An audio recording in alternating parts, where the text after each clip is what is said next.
以前高中生物老师常说，如果一个人很久很久没有感冒发烧了，可别高兴得太早，这往往是身体对外界病毒没反应了，一旦生病反而会是大问题。这句话听起来非常颠覆常识，一般人都以为不感冒就是身体好，免疫力强，相反，经常感冒，3天2头打喷嚏流鼻水的人，免疫力肯定差。真的是这样吗？今天我们就来深入探讨这个迷思，常感冒代表免疫力差吗？也许医学研究给出的答案恰恰相反，我们将发现频繁的小感冒背后隐藏着免疫系统运作的奥秘，甚至可能是身体变强的证据。很多爸爸妈妈都有过同样的崩溃经验，小宝宝一上托婴中心或幼儿园，就开始进入无限感冒循环，不是流鼻水咳嗽，就是发烧拉肚子。一些长辈看了难免念叨，哎呀，孩子体质真差，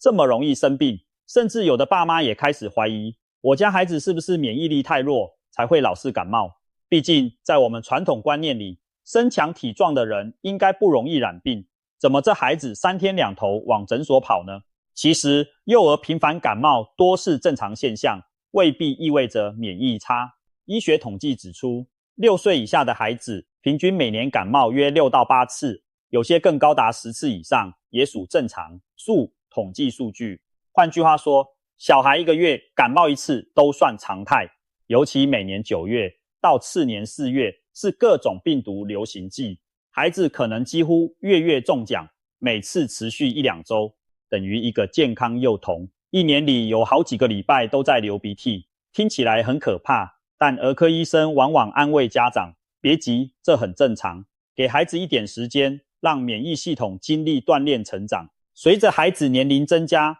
感冒次数会逐渐减少，4到10岁的学龄儿童平均每年大约感冒4到6次，成人则降到每年2到3次左右。可见经常感冒主要发生在幼儿阶段，那是因为小朋友的免疫系统还在新手村练级，我们大人则已经闯过许多关卡，有了经验。究其原因，免疫系统的见识不同是关键。新生婴儿刚出生时，其实带着一些先天防护，来自妈妈的抗体，通过胎盘、母乳提供早期保护，所以头几个月宝宝不太生病。然而这些妈妈给的抗体在出生后几个月会逐渐消失，孩子得开始靠自己对抗外界病源。偏偏幼儿园就像一个大型病菌交换中心，每个小朋友都可能带着不同的病毒细菌一起玩耍互动时，病原体在人群中高效传播，加上幼儿爱乱摸乱咬，卫生习惯又没建立，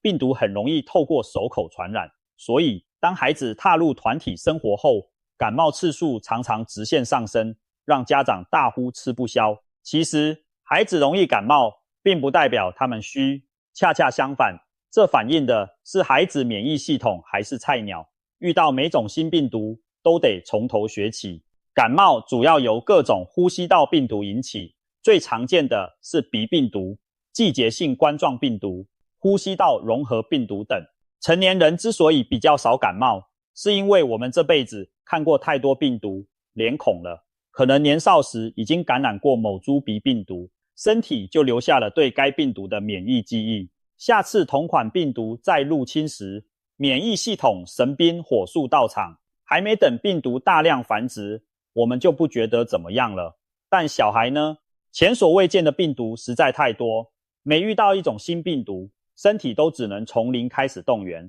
难免中招出症状。简单说，成人是百战老兵，孩子是新兵蛋子，上战场受伤出现症状的几率当然高。然而这并不意味着新兵不堪一击，相反，我们可以把每一次感冒看作一次免疫演习。孩子发烧流鼻涕，正是免疫部队在认识敌人、调兵遣将的过程。一场病刚好，免疫系统等于上过一次课，打过一场仗，下回遇到相似的敌人就更有准备。免疫系统就像肌肉，适当的练习能让它更强壮。所以小时候经历多次感冒，是在为未来打造更坚实的免疫防线。我们常把不生病等同于免疫力强，这其实有些误解，因为感冒的诸多不适其实是免疫系统出手的结果。以流鼻涕、鼻塞为例，那是病毒侵犯鼻黏膜后，身体派出发炎物质对抗感染，导致黏膜肿胀，分泌物增加，听起来很烦人。可这正是免疫系统在冲洗病毒。再比如发烧，是免疫系统提高体温来干扰病毒繁殖；咳嗽则是清理呼吸道的保护性动作。几乎所有感冒症状都是免疫军队和病毒战斗时的副作用。这意味着出现症状至少说明你的免疫系统有在响应，在奋力作战。相反，如果病毒入侵后免疫系统毫无反应，我们反而感觉不到什么症状，听起来似乎不错，不流鼻涕不咳嗽多好。但实际上这种情况非常危险，因为病毒可能正在体内闷不吭声的快速繁殖，等到真正感到不适时，恐怕已经是一场大病了。那位高中老师提醒我们的就是这个道理，长期不感冒发烧并不一定代表百毒不侵，反而可能是身体警报失灵。举个例子，有些年纪大的长者罹患重症感染时反而不发烧，结果拖到病情严重才被发现，就是因为免疫反应迟钝，错过了早期清除病源的时机。从这里我们可以理解，偶尔小病一场其实是身体在校准防御系统，排查隐患。有一句俗语说，小病不断，大病不来。老一辈有观察，时不时感冒发烧的人，反而不易突然倒下，大病一场。这话有一定道理。一方面，经常留意到身体的小毛病，能早期发现问题，及时治疗；另一方面，每次小病都像是在给免疫系统打补丁，升级软件，让它对未来可能出现的严重威胁有所准备。甚至有观点猜测，小病启动的免疫监视，还可能顺便清除体内一些刚萌芽的异常细胞，从而降低罹癌风险。因为我们的免疫细胞平时也负责找出并杀死可能变异的细胞。当然，这方面还需要更多研究证实，但保持免疫系统时常处于备战状态，的确是防范各种疾病的基础。说到这里，有人可能会问，可是临床上确实有些人3天2头生病，医生检查后认为他免疫功能低下。这里要区分2种状况，正常范围内的频繁感冒和超出常态的异常感染。前面提到，成年人1年感冒2到6次都算正常，如果超过6次，医生会建议留意是否有免疫缺陷或其他健康问题。同理，小孩1月1次感冒属正常演习，可要是无时无刻不再生病，或者感染后迟迟不好，那就需要注意。例如，有的孩子1年得好几次肺炎、中耳炎等严重感染，或者稍微感冒就拖很久，反复并发细菌感染，这可能提示免疫系统真的有问题，需要就医检查。还有一些人本身有慢性疾病，例如气喘、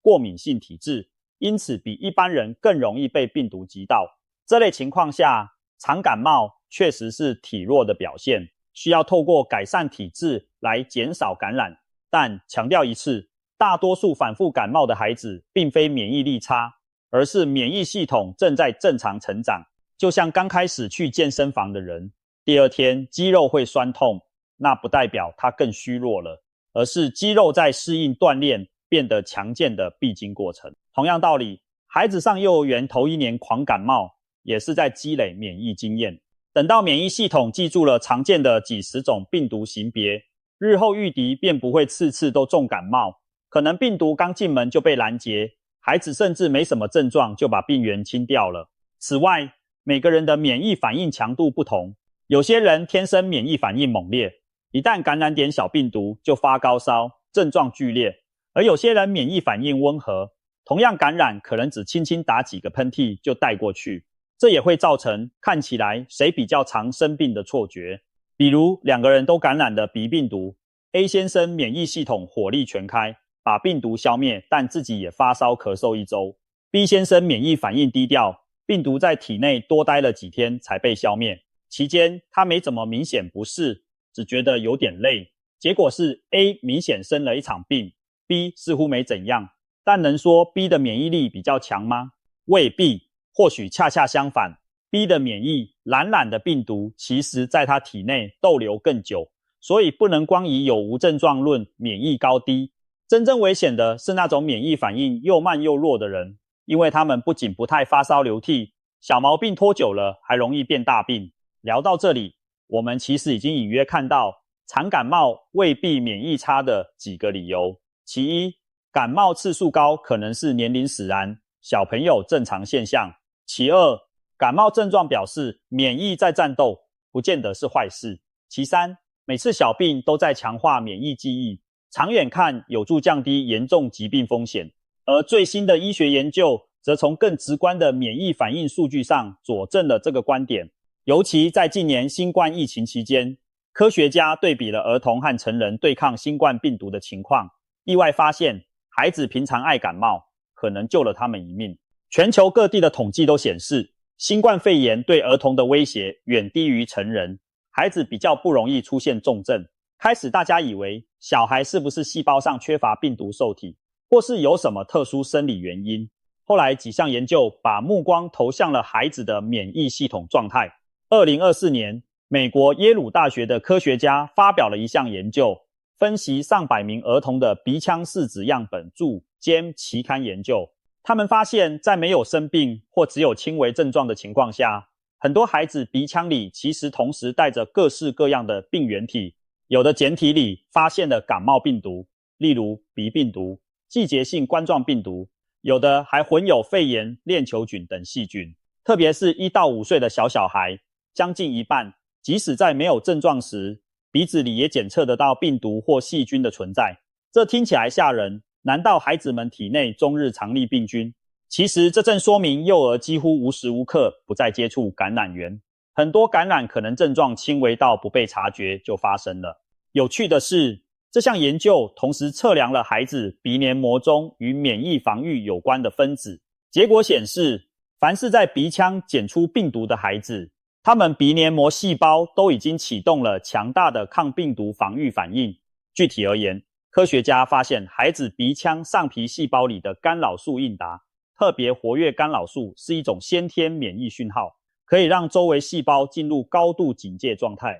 不让病毒轻易扩散。更妙的是，病毒量越多的孩子，体内抗病毒防御反应的强度也越高。好比病毒每敲一次门，孩子的免疫系统就提升一层警戒。相较之下，成人平时鼻黏膜处于较为平静的状态。我们的免疫系统不像孩子那样时时拉响警报，毕竟成人没那么频繁遭遇新病毒。耶鲁团队据此提出假说，儿童经常被各种普通感冒感染，让他们的先天免疫系统始终保持热机状态。一旦像新冠这种全新病毒来袭时，他们鼻腔黏膜的防御大门立刻关闭，在病毒大举入侵前就拦截住大部分敌军。反观成人，免疫系统门禁森严，是很森严，但平日略显慵懒，新冠病毒突破鼻黏膜时，我们的先天防线没能第一时间阻挡病毒长驱直入到肺部复制，后面就一发不可收拾。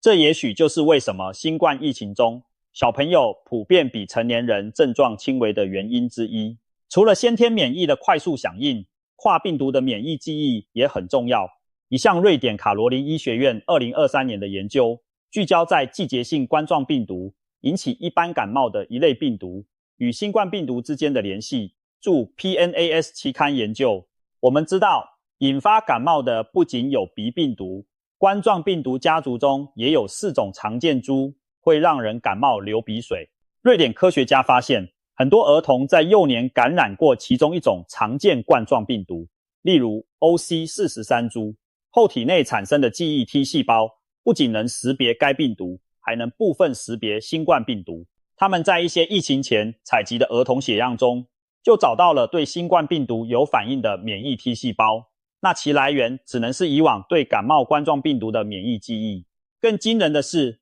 这种交叉反应在幼童中反应特别强烈，随年龄增长而减弱。换言之，小孩子因为刚得过感冒，体内新鲜出炉的免疫细胞对新冠病毒也有点认识，但成年人可能虽然年轻时也感染过那些感冒病毒，奈何记忆细胞年代久远，数量下降，提供的保护有限。这项发现说明，孩子经常得的普通感冒，其实在暗中帮忙训练他们的免疫军队，让他们在面对新敌人，比如新冠时反应更迅速有效。上述研究让我们重新审视常感冒的价值，某种程度上，频繁的小感染是在替免疫系统充电，提升战斗力。然而，这是不是意味着我们应该故意去感染呢？当然不是。免疫锻炼讲求一个适度，就像运动要有分寸，过犹不及。过去几年，全球防疫措施下，人们长期隔离、戴口罩，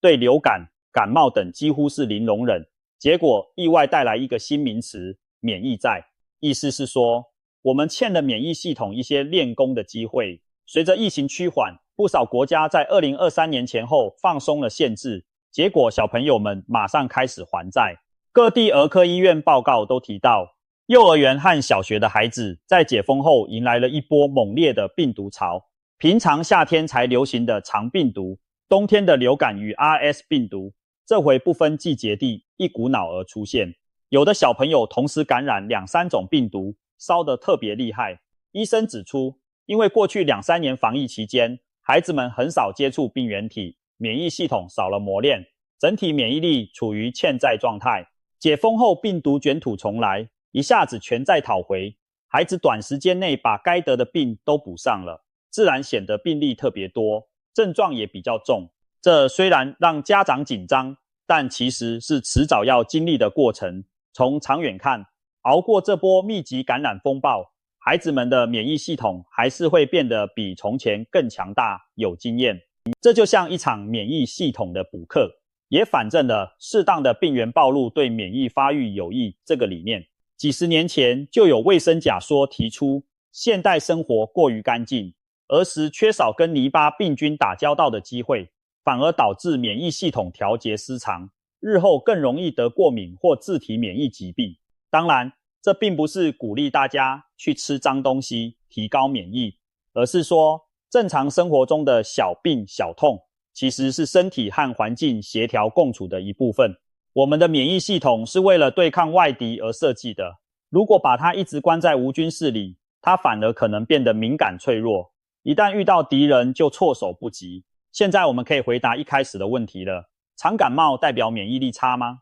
综合科学研究与临床观察，可以说正常范围内频繁的感冒不仅不是免疫低下的标志，某种程度上还是免疫功能积极运作逐渐强大的体现。对小朋友而言，每一次感冒都是在编写他们免疫系统的说明书。对成年人而言，偶尔的小病提醒我们身体在对抗外敌，保持警觉。那些一年到头无病无痛的人，固然可能是身强体壮，但也可能仅仅是缺少暴露机会，甚至隐含免疫反应迟钝的风险，所以千万不要掉以轻心。平时也要透过定期体检等方式，了解自己的健康状况。话说回来，免疫力强并不等于永远不生病，而是指面对病原时能及时控制，迅速恢复。真正厉害的免疫系统，就像一支训练有素的军队，该出击时绝不含糊，但平时也不会乱放枪伤到自己。经常感冒的人，